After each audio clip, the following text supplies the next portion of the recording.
Notre deuxième module de l'année en histoire de secondaire 2 se nomme l'expansion européenne dans le monde. C'est une manière plutôt polie de parler de la colonisation de l'Amérique par les Européens.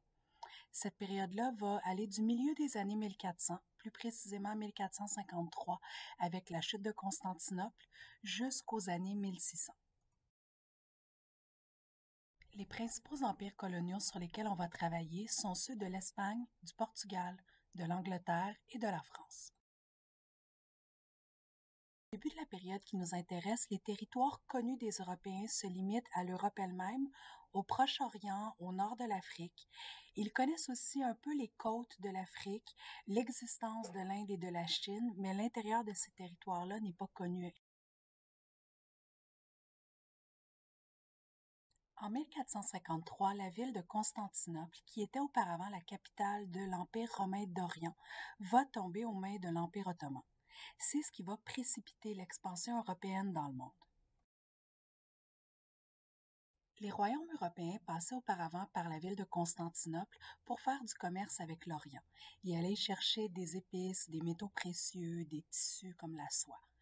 Les explorateurs européens vont donc avoir pour mission de trouver une nouvelle route vers l'Asie et une des options va être de passer vers l'ouest, donc de partir en bateau vers l'Atlantique.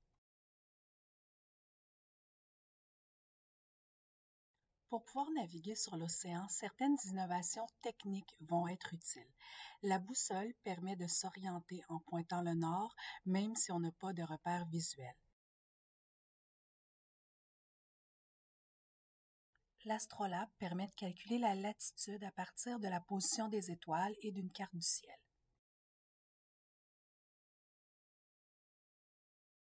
La caravelle est un type de navire plus stable, plus solide, qui permet de s'éloigner davantage des côtes.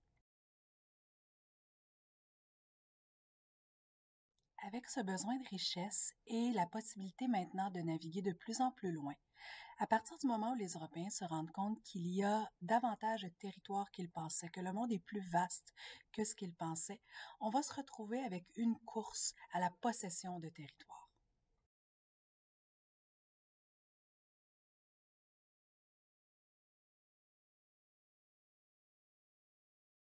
Bien que Colomb lui-même pense être arrivé en Inde et ne réalise pas la grandeur du territoire qu'il vient d'aborder, rapidement, il y a d'autres explorateurs qui vont poursuivre sur ce chemin-là et les pays européens vont se lancer vers une course à la conquête du territoire. Ils veulent en retirer des richesses, ils pensent être capables de ramener de l'or, des épices et très très rapidement vont vouloir conquérir le plus de territoire possible. Bien que le territoire de ce qui va plus tard être nommé l'Amérique soit déjà occupé, il y a différents peuples autochtones installés partout sur le territoire, les pays européens vont agir comme si ce territoire-là était vide, comme s'ils pouvaient en prendre possession. Donc, les différentes puissances qu'on a vues, particulièrement l'Espagne, le Portugal, l'Angleterre et la France, vont envoyer des explorateurs dans le but de prendre possession en leur nom du plus grand nombre de territoires possible. Les pays européens dont on parle, on ne va pas utiliser le terme métropole pour parler d'eux, alors que les territoires des Amériques vont être connus sous le nom de colonies. Lorsqu'on a une métropole et des colonies, on parle d'un empire. On a déjà nommé plus tôt Christophe Colomb qui, en arrivant dans les Antilles, va mettre en place les bases de l'Empire espagnol. Le Portugal va aussi envoyer énormément d'explorateurs, entre autres Vasco de Gama, qui va faire le tour de l'Afrique et qui va découvrir les côtes de l'Afrique.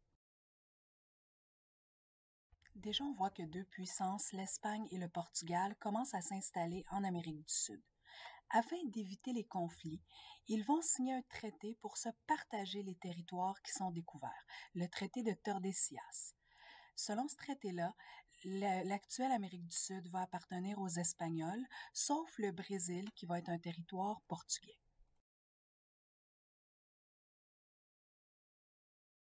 Très vite, on va voir que ce traité-là n'est pas respecté par les autres puissances européennes. Jean Cabot va explorer les côtes de Terre-Neuve et ce qui est actuellement le nord-est des États-Unis au nom de l'Angleterre. Jacques Cartier, au nom de la France, va explorer le fleuve Saint-Laurent.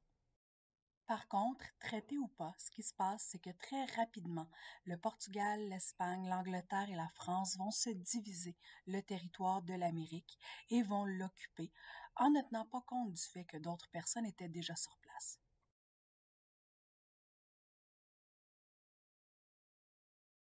Donc, le territoire de l'Amérique, que plusieurs peuples autochtones d'Amérique du Nord nomment l'île de la Tortue, n'était pas vide, il était déjà occupé par de nombreux peuples autochtones. Les Européens ou les Occidentaux, de manière plus générale, ont longtemps fait référence à cette période-là d'exploration et de colonisation de l'Amérique comme à la période des grandes découvertes. En tenant compte du fait que le territoire n'a pas été découvert parce qu'il n'était pas vide, il était déjà connu par d'autres personnes, il faudrait plutôt parler d'une période de contact. Dans la prochaine capsule, on va justement parler de la présence des peuples autochtones et de l'impact pour eux de l'arrivée des Européens.